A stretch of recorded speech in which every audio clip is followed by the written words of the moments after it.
Hi everyone, my name is Naim and I'm joined by Milan from Acend. Hi Milan, how are you doing? Man, I'm doing really well. I'm doing really well. Not so bad. I'm sure you are. I'm sure you are. So Yeah. Milan is the analyst for Ascend for those that you don't know, but probably a lot of you do know that now that Ascend has taken the championship. So first of all, congratulations on on taking Ascend, being a part of Ascend while they got the championship. Milan. First of all, I wanted to ask you a little bit about how you got into this position that you are at now, meaning like what's your kind of background, what's your a little bit of your history, how you got into being an analyst in esports, all that kind of stuff. Anything that you can tell us, that would be great. Yeah, so I basically I've always been interested in video games. I mean, I started my interest in video games started quite late. I think I was maybe 15, 14, when I was like really getting into it. I started playing some like I think my first game that I tried to be more serious in was Counter-Strike. I got pretty good in a relatively short time. And that's kind of where I was like, okay, I started getting into the competitive element of it as well, like being part of actual teams rather than just using the like face it or in game queuing services to like play matchmaking. Um, and I started like getting a little bit better. I played ESEA, I played main with a couple of my friends, and then I started becoming like more busy with school. I enrolled into university, and at that point, I was like, okay, I probably have to make a decision on whether or not I'm going to be able to sustain myself, because it did take a lot of time, and I decided to take a step back. And then I think in my third year of uni, Valorant came out, and it was like a good opportunity for me. I was a little bit like less busy with schoolwork and all that sort of stuff. So I was like, okay, F it. I'm going to give it one more try. See if I can actually compete. Realized pretty damn quickly that I wasn't going to be able to play. So I transitioned a little bit more into the coaching stuff. That's something that I was doing in CS:GO, a little bit as well, but never really took completely serious. And then with Valorant, I was like, okay, you know what? I'm going to try, see how it works out, and it worked out quite well. Um, I started with a lot of like more a management side of things because it's something that you can do with a lot of your like spare time. If you do coaching, you basically have to be present for scrims and that sort of stuff. So I started with management, and then slowly moved a little bit more towards like doing coaching, doing helping teams and that sort of stuff. Yeah. So, as you said, you entered Valorant pretty much, well, from the very start. I mean, it's been over a year since you became the coach of HSDR. Comparing it to right now, where you are now in your life, and comparing it to your early beginnings, how do the two lives differ, kind of? Um, yeah, like you mentioned, for HSD, I was like doing mainly management work, and that was like the first time where it's like, okay, I I might be able to help these guys out with a little bit more than just like helping them set up stuff outside of the server. Um, and from that moment, I was like, okay, so everything I did after that basically felt like an upgrade for me, where I became more and more like involved in the game, its mechanics, its understanding the game, and like actually thinking about the game and like taking it more serious. So I think this the like we had I had HSDR, which sadly came to an end, and then not very long after that, we started Honk with Salah, Strong, and me. And I think I mean, it was an unsigned team. There was like a lot of interest from orgs in the end, but sadly, none of those things actually really worked out. But I do really feel like it was my first like dabble into taking stuff more serious. It was HSD was always good, but it to me it never felt like completely serious, if that makes sense. Yep. Um, and then Honk, we were like talking with bigger orgs, and it felt more serious, and it felt very structurized. And within that time frame, I also got my first trial at like a proper organization. I was with Vitality for like a little under a month, which also came to an end because of Fragon's departure from the team. So at that time, I was like, pretty worried about, I don't really know what I'm gonna do. Do I want to pursue this full time? Because Honk disbanded, so everyone was started looking for solo offers. Um, and then not very long after that, I got a message from Spin, who I had been in a team with very briefly before, and he was like, "Yeah, I'm going to be looking for an analyst slash assistant coach. Is that something you'd be interested in?" So we spoke a little bit about that, and that's basically how I joined 10 Star. And then 10 Star did well. I left like September, basically. Like I announced it in, I think I left late September, or my contract expired late September, and then I think I announced that I had left like mid October, and pretty quickly after that I got a message from the Acend manager asking me if I was interested in the trial. Yeah, it's actually crazy because, as far as I'm concerned, you officially joined Ascend just a week before Champions. Is that correct? No, my You trial had. started earlier. Yeah, Okay, my your trial trials. started earlier. Yeah, Okay. my Okay. trial started during the Red Bull event, so that was like Okay. mid early November. Yeah, yeah, yeah. Still, like the announcement was kind of just a week before Champions, and that was crazy. Like 7 days until the event, and Ascend are pulling an ace, and we got Yeah. this new analyst coming in, and up for the biggest event of the year. So that was great. Um, Okay, so now doubling into actually Ascend and your role at the team. Now you have the analyst role, obviously, but if you could just run us through maybe your responsibilities at the team. So I'm not going to get into what I do exactly, Yeah, but of course, um, whatever you can share, that'd be great. so basically the way that we have it set up right now is that they mentioned this before. So for this event, the main focus was going to be to play our own game and see if there's like basic things we'll be able to drag from enemy teams. So Right. if I what I basically was doing, I made scouting reports for all the teams that we would play, and I would look into things that are easily to recognize but still useful, if that makes sense. Like Mhm. if you can break down analysis to such a microscopic level where you can be like, okay, if they place this piece of utility, 40% of the time they do this, 10% time they do this, and 50% they do this. To us, that wasn't really useful. So I was more looking like into general lines, trying to figure out if there's like certain macro things that they do quite often, and how we can recognize those things and what we can do with that, if that makes sense. So that's basically what I was doing for Champions. Um, and that's what I did for the Red Bull event as well. And then basically for the time in between that, I had a couple of looks at our own games and see if I recognized things. And then the things where I thought, okay, this is maybe an area of improvement potentially.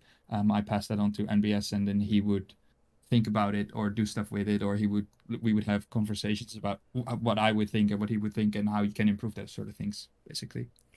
Right. Yeah, that sounds interesting. So that kind of sounds like, I talked to Magnum before Champions started, and I asked them about Anders, their Mhm. analyst that they brought on board, and Magnum kept telling me about all those different protocols that were implemented into their game. Would you say that this is something that you've been kind of working on in Ascent to implement sort of protocols, how to react, or not really? No, that's not No. really what I've been doing. Like I think that the play style, and it's funny because you're talking about two very different teams in their play style, Yeah, right? Like obviously, Ascend yeah. is a very, I don't think they're puggy. I think they are very coordinated, but they do a lot of the stuff based on how they feel in the moment. And a lot of it are like like calls that they make at that moment that just feel the best. And I think Fnatic is one of the most structured teams in the world. And that's also one of their strengths. But that's just not the way that Ascend works. And that's also for me as an analyst, I'm very happy that that's not what I have to step into, because I think Anders he's a very smart guy, and I have a lot of respect for him.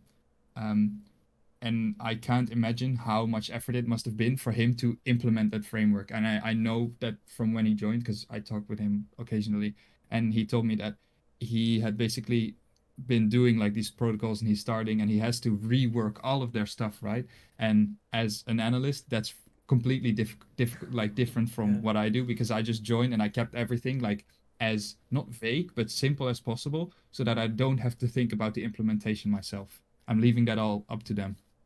All right. Well, two completely different approaches, and well, one came out on top. Let's just call it that, right? Yeah. So moving into champions, obviously Acend. Big congratulations on getting the first ever crowned as the first ever champions in Valorant. That's quite an achievement. Let's put it simply. So how do you rate Ascend's run at Champions? We've had there was a kind of a scary moment for Ascend. Obviously, I'm referring to the Keat Stars Yeah. situation. But overall, how would you rate the run of the team?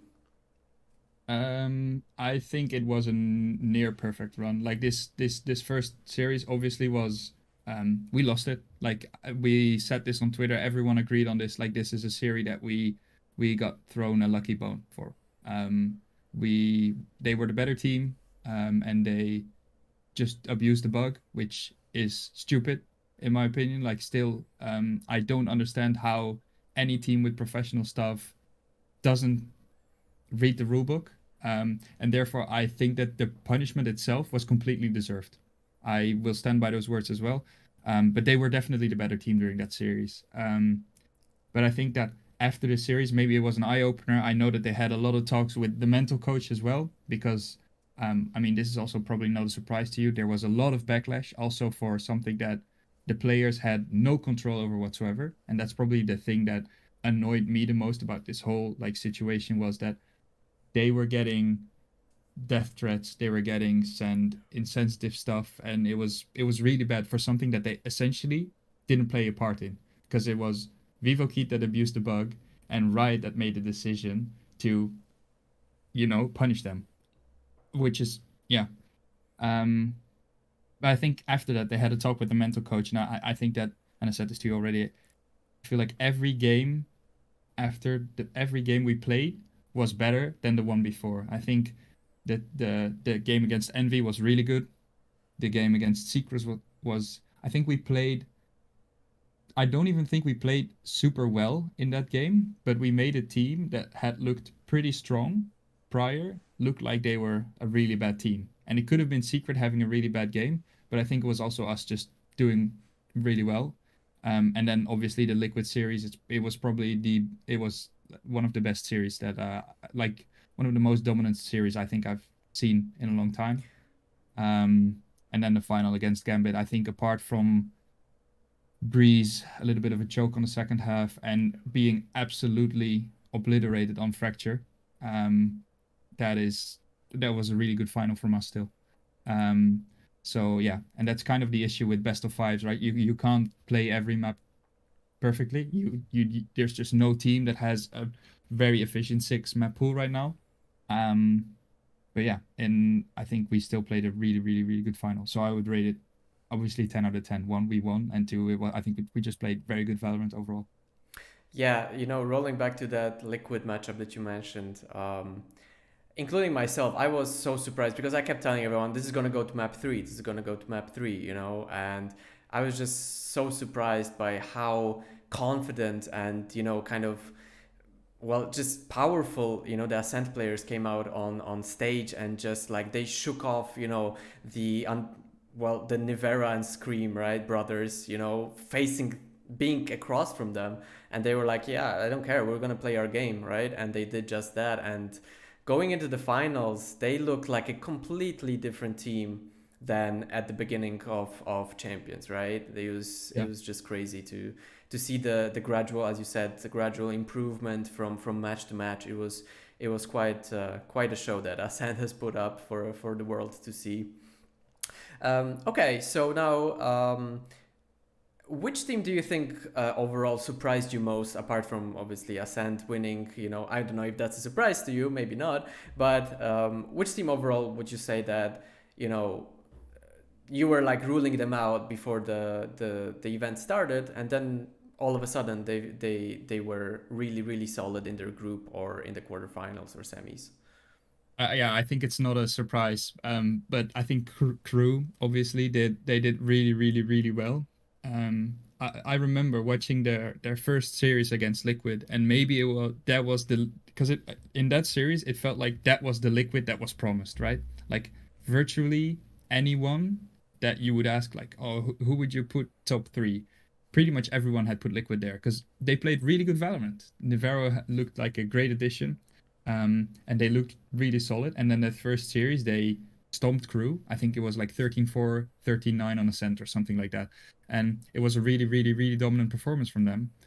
And it felt to me like Crew was then like, okay, well, they kind of had maybe an Ascent moment where they looked better every series after that. And every time they faced a better opponent, they faced Furia, who they got, I think it was 2-1, but I'm not entirely sure. I And think then so. set and then Sentinels 2-1, but it's a little bit of better of an opponent. Yeah. Then FNATIC 2-1, and then Gambit 2-1. And I think even though they're all like relatively close series, I think it shows that they were able to take a progressively better opponent to a very close game. And I think that they made massive improvement. Yeah, I mean, I don't know who put Crew to be like their favorite going into Champions. Probably some Latam people from Latam, or maybe I don't know, America, maybe perhaps. Although NA teams probably, but yeah, that was quite a surprise, honestly. And the support that they've received from fans, being backed by Sergio Aguero was a bonus as well. That's pretty crazy. But yeah, really admirable run from them. And personally, I really wanted them to be in the final at that Gambit matchup. I really did, because it's just such a crazy story to tell. Obviously, Gambit, secured the crazy overtime victory. But yeah, it is what it is. But yeah, definitely admirable to see them rally for such a long time in the tournament. All right, Milan. So let's chat Ascend in 2022. So, what do you think are some things that you will be kind of working on for the 2022 season? Um, well, I think we're supposed to have talks. So, like when I joined, I was joining as only an analyst. I think there's still something about me potentially transitioning to a little bit more of a analyst slash assistant coach role, kind of similar to what I did in 10 star. And if I were to transition to a role like that, obviously I would get more responsibilities. I would be maybe a little bit more involved in practices, coming up with stuff like building these fundamentals that you mentioned earlier. Um, and other than that, I think the way that it's currently set up is also really enjoyable for me. I'm still finishing my masters right now, so the way that we have it set up right now is I basically get a lot of flexibility for my private life as well. And I think with the current schedule, I'm pretty sure that this is already announced, but like we are one of the four invited teams in the main league one. So that means that we're only playing in like February, I think. So until like mid-February, we're basically only going to be able to work on our own stuff. A lot of the teams are going to bring new things in. So as for analyst work, like anti-stratting, there's not a whole lot to do. Maybe I can work on tracking things of us, like building like frameworks for that. But I will probably just be helping with the other stuff, like actually helping the team with like strategical and fundamental improvement, I think. All right. Yeah, so you mentioned the upcoming circuit. Now, there have been some changes to Valorant Champions Tour in 2022. Obviously, apart from the main male league that exists, or rather the tourneys that go on, there's been some nice additions to see, concerning game changers, and stuff, and like leagues in certain countries, which is a nice addition. But focusing on what you are concerned most with, what are your thoughts on having the two challengers, two masters, and then champions being kind of rolled back to September? Do you think that's a good change? That you'll be probably playing more frequently, and you won't have as many gaps between the tourneys, or do you think that format that we had in 2022 was actually better? Um, to be completely honest, I haven't like looked into it too much. I've Okay, been taking a couple days to just relax, but sure. from what I've seen, is that this it's basically going to be regulated until September, until Champions, and then there's Yeah. like Yeah. third party tournaments after that, right? That's So correct. Yeah. to me that feels first like impression that should work. I think the something that maybe was a little bit different this time with the beginning and COVID was that this first Masters in every region was a regional thing basically, and I'm not sure what their plan is going to be moving. Like with the Masters, are they going to be international, or I think they might be regional, right? Or is it all? I think I'm pretty sure they're going to try to make them international. Yeah, Obviously, depending on the COVID situation, which is still being a real pain in the back, yeah. let's just say. But yeah, I'm pretty sure that not sure about challengers, to be completely honest. But masters, I'm sure they'll strive for them to be international for sure.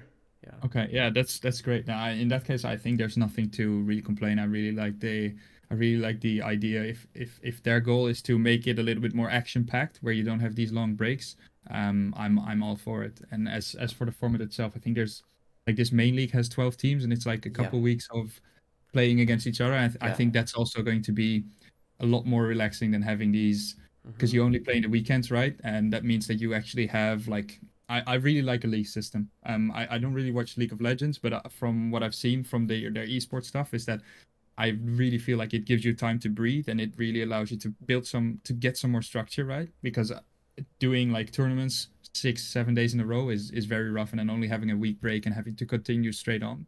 That's the thing that maybe bugged me the most last year was that the teams that would get the furthest in the tournament but don't get far enough to actually like pick the fruits of their labor. You know what I mean? Like Yeah. the teams that barely missed out on qualifying, they would always do worse in the second iteration because the teams that dropped off earlier had more time to prepare. And that's the thing that I hope this system can change a little bit.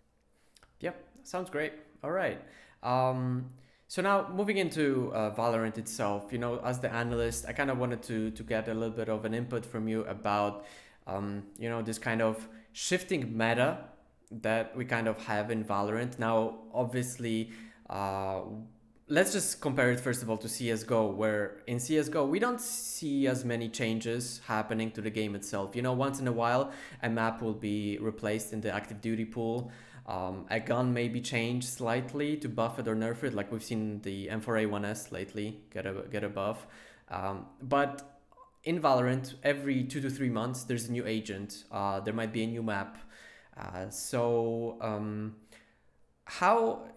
My question basically is, from an analytical standpoint, how much of a strain is it for you guys to, adapt to the constant shift of new agents, buffs, nerfs, and all that kind of stuff?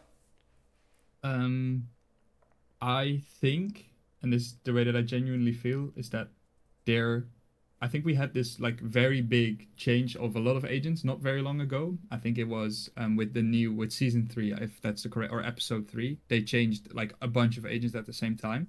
Yeah. And I think that was a pretty dynamic shift in meta. But for the rest, I feel like it definitely is a thing, right? You need to be able to have flexible players. It could be that Sky is the worst agent in the world tomorrow, Yeah. and in case you need someone to be able to be adaptable. Um, but I kind of feel that with the way that the game is set up right now, I think that there's obviously like a couple agents that don't really fit into the pool. Like Phoenix is pretty useless. Yoru, and I think those are actually the only two ones that I can think of right now where I'm like, yes, those are not usable on any map whatsoever. But if you look at off meta, for example, I think the split comp that we're playing right now, a lot of people would say that's a really bad comp. Why are you playing double duelist and Sage and Omen in 2021 at the end? But guess what? We like both Gambit and Liquid got beaten by the comp, and Liquid is playing arguably one of the coolest compositions I think on that map. Period. But they still got fucked up.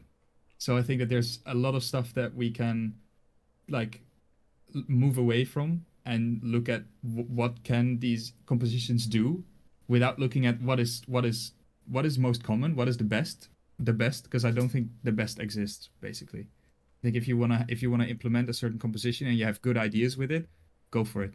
I think people are finally starting to implement KO, and all it took was to change the flashbang. I think the flashbang is really good because you can use it like a sky flash right now, but I think the rest of his kit basically wasn't changed, and I think that's kind of the strongest part of his kit right now. And people were first like, yeah, KO isn't going to be good, and now people are starting to get to know him a little bit, and they're like playing around and toying around, and now KO is pretty much meta on Breeze, you know. And I think that sort of stuff is it's all subjective, but also yeah, people say that meta is objective, but I still think that meta is subjective. Yeah, for sure. I just wanted, I don't know how much of an impact you had on that split comp. I just wanted, if you did, then I thank you very much because I love Omen so much. And I just, when you guys pulled out the Omen on split, I was like, oh my God, this is amazing. And then, Omen 100% win rate in Champions. That was great to see. And yeah, so having said that, you mentioned that Phoenix and Yoru are just completely useless right now in their current state. What do you think it would take? What kind of changes would it take for them to actually be somewhat viable in Valorant? Um, I think the issue with Phoenix is that he is a very, very self-sustaining agent. I think in the beginning, like Drone from TSM was able to make pretty effective use of him. I think Scream did really well in like leading up to Reykjavik, and I think that's Drone was a little bit of a different player from Scream, but like taking Scream as an example, I think it's a very, very, very self-centered agent. In my opinion, it's a more self-centered agent than Reyna is. In that sense that I feel like Reyna's, for example, really good at anchoring sites. If she is playing on Icebox alone on A, that's what a lot of teams do.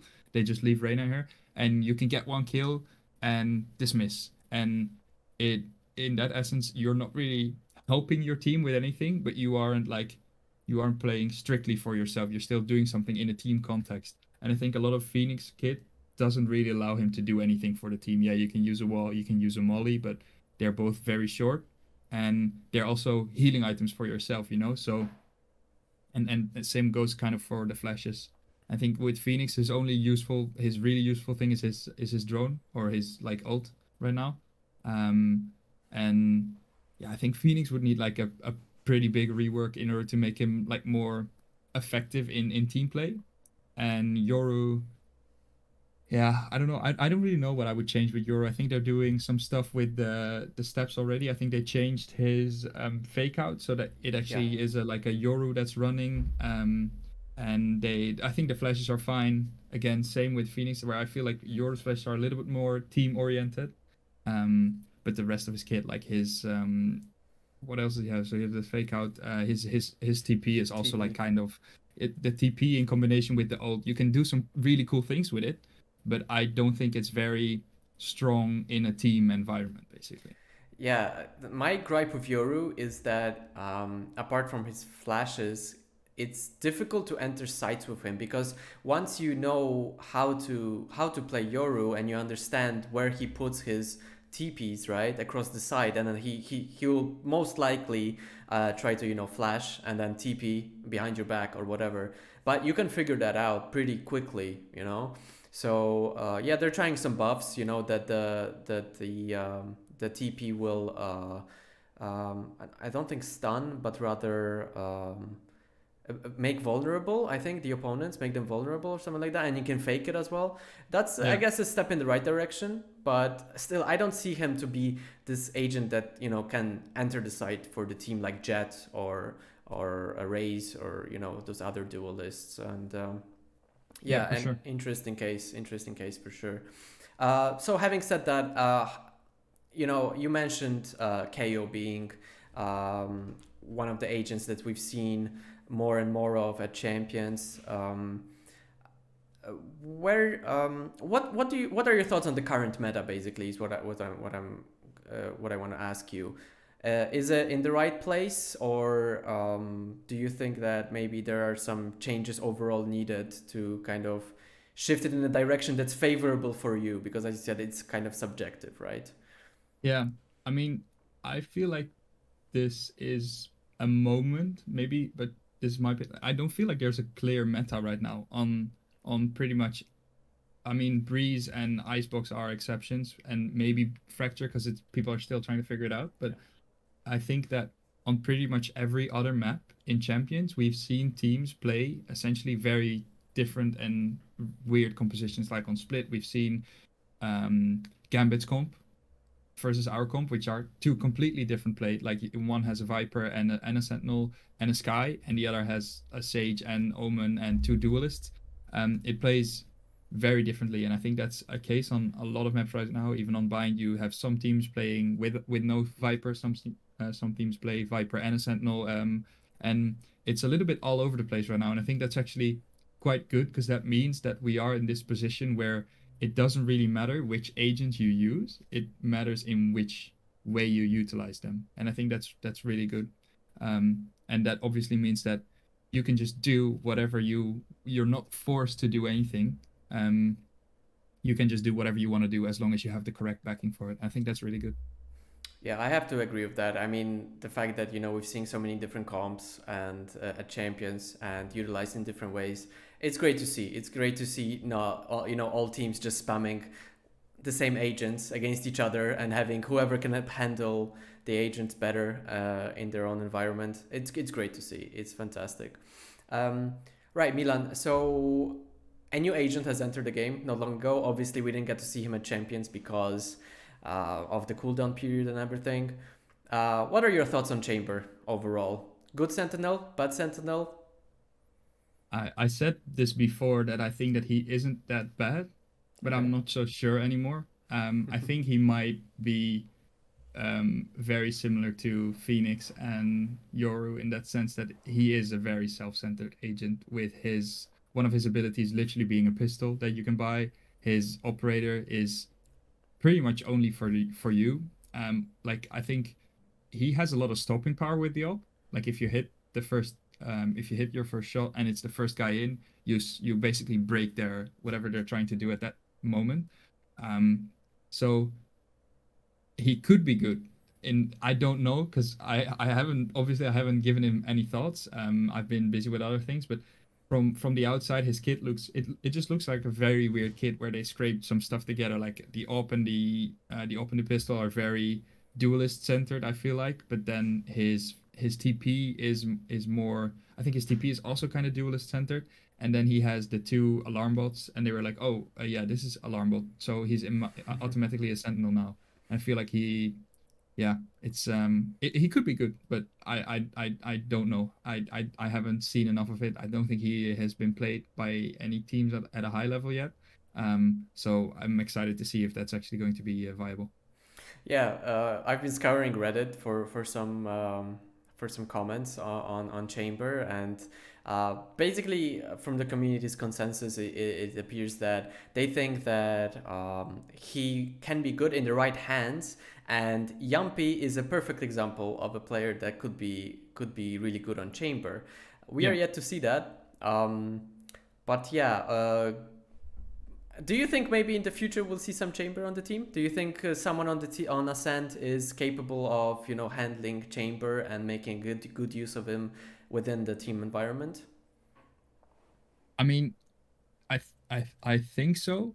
But then again, like he's basically I think he in Liquid's case, for example, they don't have a clear Sentinel player on the team. Like Link is a very good lurker, and Nevera plays Killjoy on some maps. I think he would be very suitable for Nevera as well, because he does like to pick up this second op, and he like the TP and the alarm bots. I don't think are bad on defense, but I don't think they have enough stopping power that some of the other Sentinels do, or they don't like give you enough info for that matter. Yeah. Um, I am really curious if he's going to be able to be implement.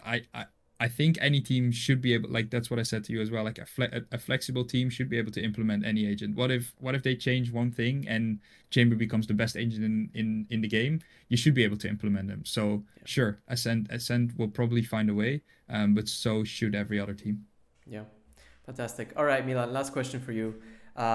Favorite agent? Yeah, actually two questions. Favorite agent in the game overall?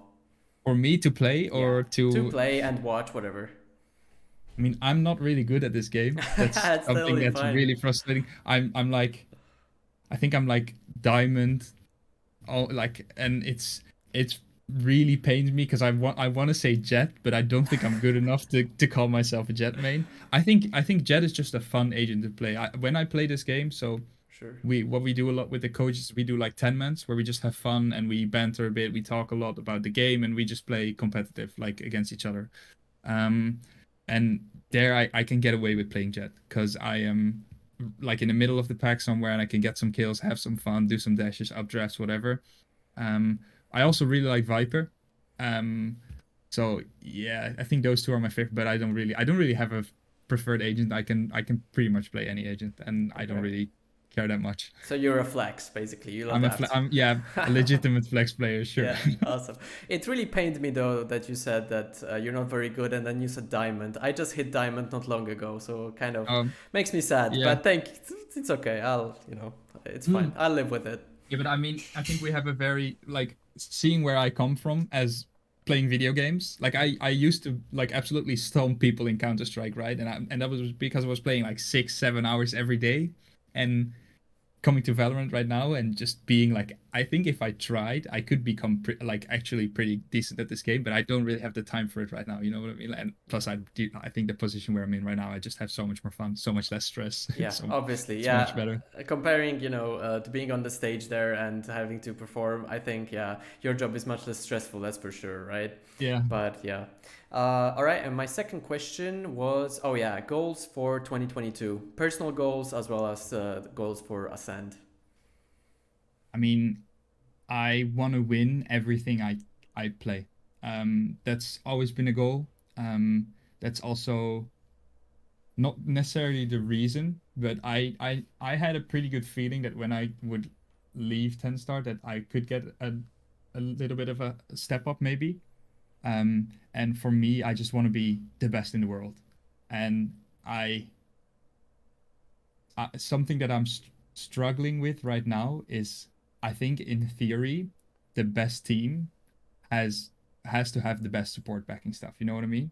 And I feel like I'm at a pretty good point where I could say I'm up there with a lot of other people, and there's a lot of good analysts, but at least I'm up there, right? So for me, that's already a goal that I achieved. But to be able to keep up with that and keep improving myself and staying at this top level, that's probably going to be, yeah, it's a lame goal to have because it's very simple to say, but I just wanna keep winning because it doesn't really end with one world title. I want to win worlds every year, or I at least want to win everything I play. Yeah. Well, I wouldn't say it's lame. I would say that's what everyone should strive for, right? And obviously, you won with Ascend the Grand Champions this year, but you can do it again, right? It's now a one and done. Hopefully, you Let's can hope do it so. again. Yeah. All right, Milan. I just wanted to thank you so much for your time. Wish you all the best moving forward with Ascend. And once again, congratulations for that massive run that you Thanks. had with Ascend at Champions. That was great to see. So yeah, all I want to say, all the best of luck in 2022, and keep driving the team forward. Thank you very much, man. Bye bye. All right, bye. Thanks.